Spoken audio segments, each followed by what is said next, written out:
Say, kids, what time is it? It's kind of like watching TV, but, in your car. 104.7 The Cave. Mike, the intern, Jay Stevens in the studio. It is Thursday. Time for Dark Side of the Stream. What episode number is this? 136. 136 of these, and I think this is the first time we haven't had an audio issue right out the gate. Hey, and you look great, too. Look at that. Oh, my God. We did just 3 years to figure this out. 3 years we've been doing this? Almost. 50 weeks. Yeah, give or take a few that we've got vacations. Yeah, we're getting close to 3 years. This was Jay's pick this week, a documentary called The Longest Third Date. Pretty crazy story, which we'll get into. But I have a question first for Jay Stevens before we do that. So you see, my wife and I have been together for over 12 years now, we just celebrated our 5th. So I never got a chance to experience, the dating app thing, the I don't even know. Tinder, Grindr, Plenty of Fish, Match, all that stuff. I never I like how you went to Grindr second. Well, it's because you always bring it up, and that's why it's top of mind. But if you don't know what Grindr is, Google it. Yeah, Google it right up. Now. Just don't do it on a work computer. So I never got a chance to do it. You never got a chance to do it? No, and I've talked about it with the girlfriend. I've talked about it. I really would like to make an account just to see how many times you get matched. Yeah, I wouldn't do that. Yeah, you know how they say, this sounds like I want to do it as an experiment for the radio. It's for the job. It's for the job. She thinks that it's a front for me just wanting to see Listen, more girls. This is strictly for the job. That's just the way it is. Me neither. My Tinder dating app was me performing on stage. I do that. If the girls are interested, they let me know. Right.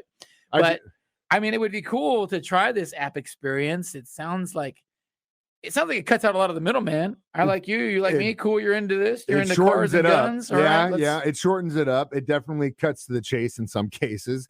It's weird. You mentioned that DM thing. It reminded me of a story of a band I used to be in years ago. And he's probably one of my closest friends, was the drummer at the time. And he was single.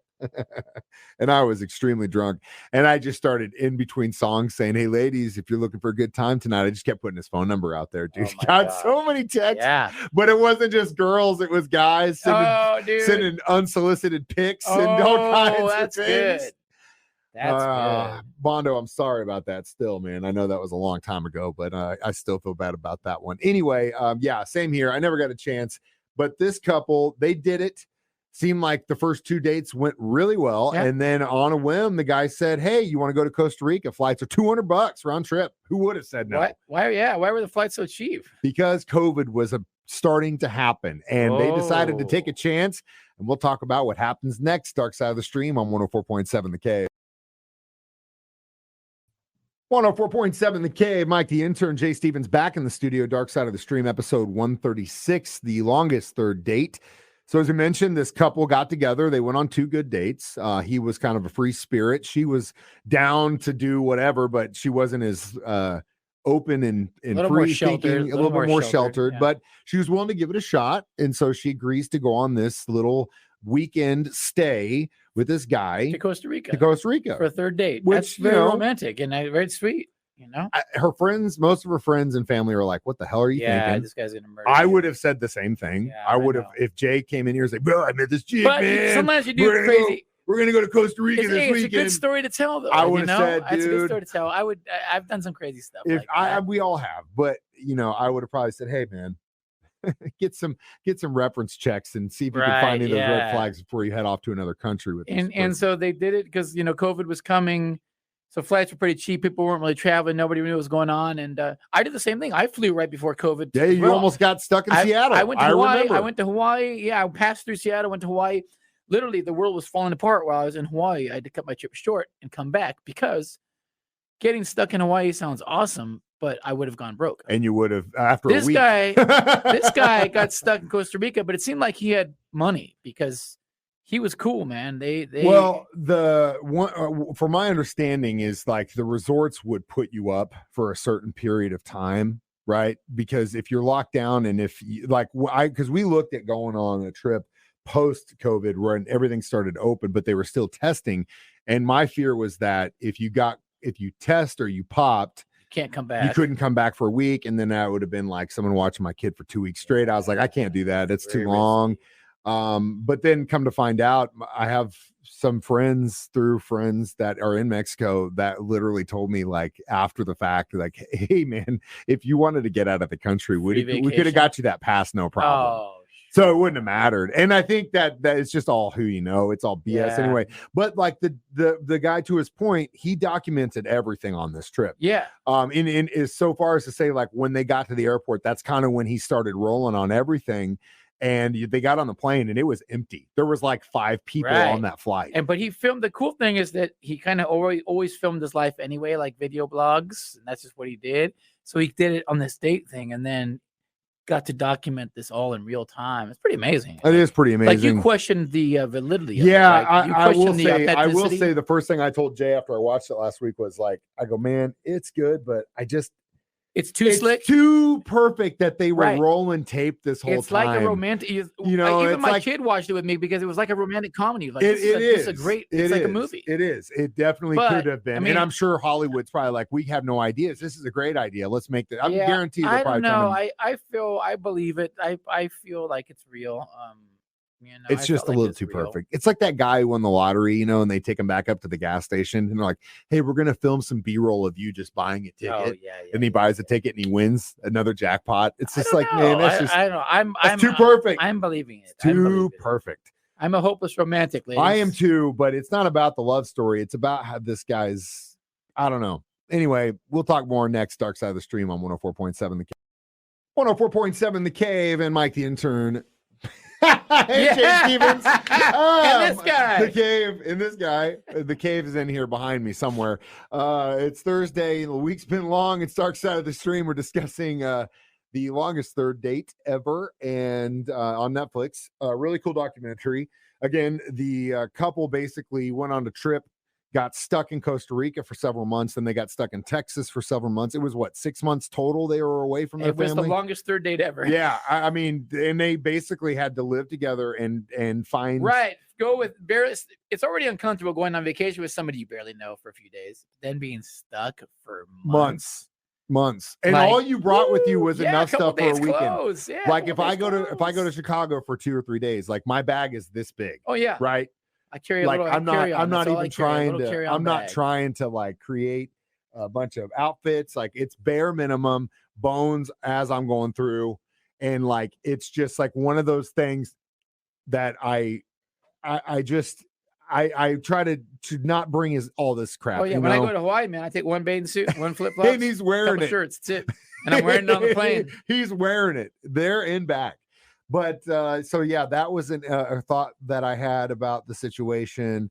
But again, back to what we talked about in the last break, it just kind of seems a little bit too perfect. But again, they documented the entire thing. They documented their experience. It worked out perfectly for him because I guarantee you he and that woman got a check from Netflix for this because if you put this together and sold this to them, good on this guy. He made a fortune. It's a great movie. It's hell yeah. It feels like a romantic comedy, and they went on some really awesome adventures down in Costa Rica. Yeah. And again, the world was shut down. Most of us were at home and some of us were locked in because they, of health issues and being pregnant. In my case, my wife was very pregnant when this thing was going down, dude. I was the one making runs to the store. She didn't leave the house for the last month for the most part. I remember that.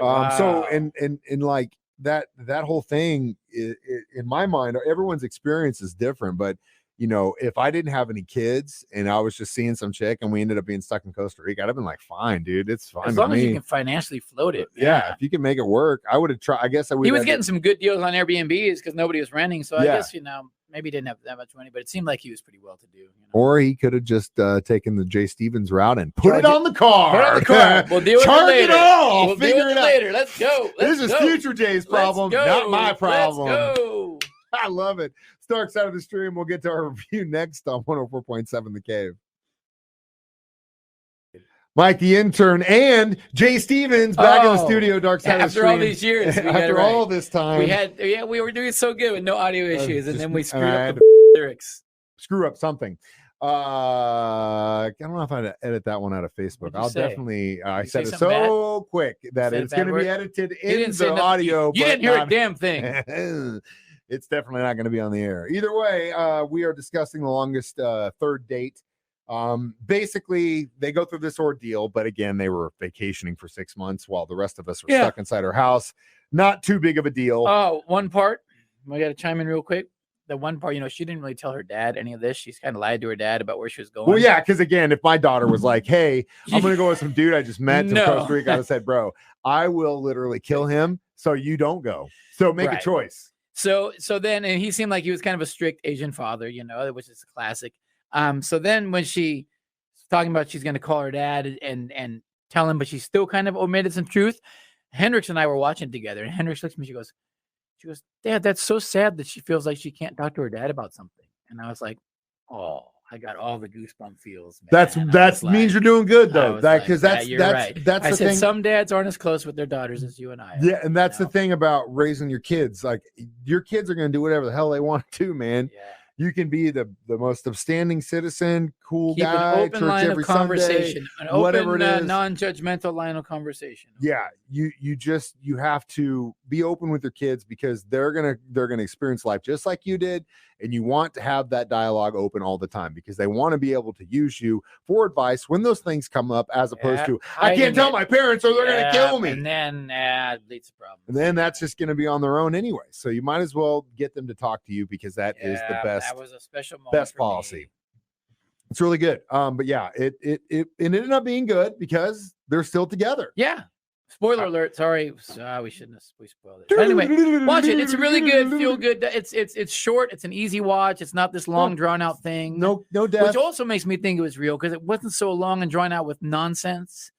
There wasn't a lot of padding, and again, he let that camera roll as much as he could. And she didn't like the camera rolling all the time. No, she didn't. He just kept it going, but it worked, and I'm sure they got a paycheck for it. I mean, they had to. I think now it seems like, well, that's how it started, right? Somebody picked up on their story, and they wrote a magazine article about it.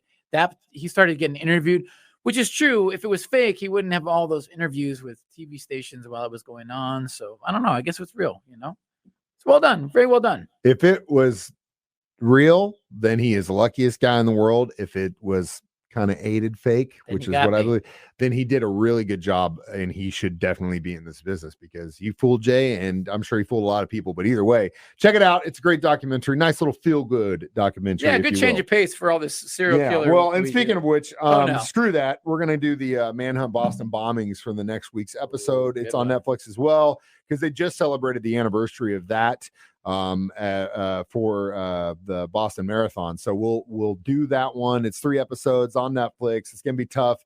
So watch it, like in my case, while you're playing Zelda. What's the rating we gave this? Well, I'll go with solid 3.5 days away. Dates. Yeah, solid 3.5 dates. I'll go 4 dates. It was good. 4 dates. It was good. 4 dates. It was good. All right. It'll make a nice romantic comedy, which I'm sure we'll see in the next 5 to 10 years in LA all day.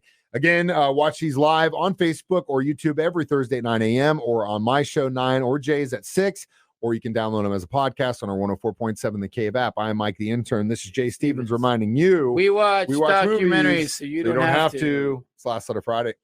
It starts out of the stream on 104.7 The Cave.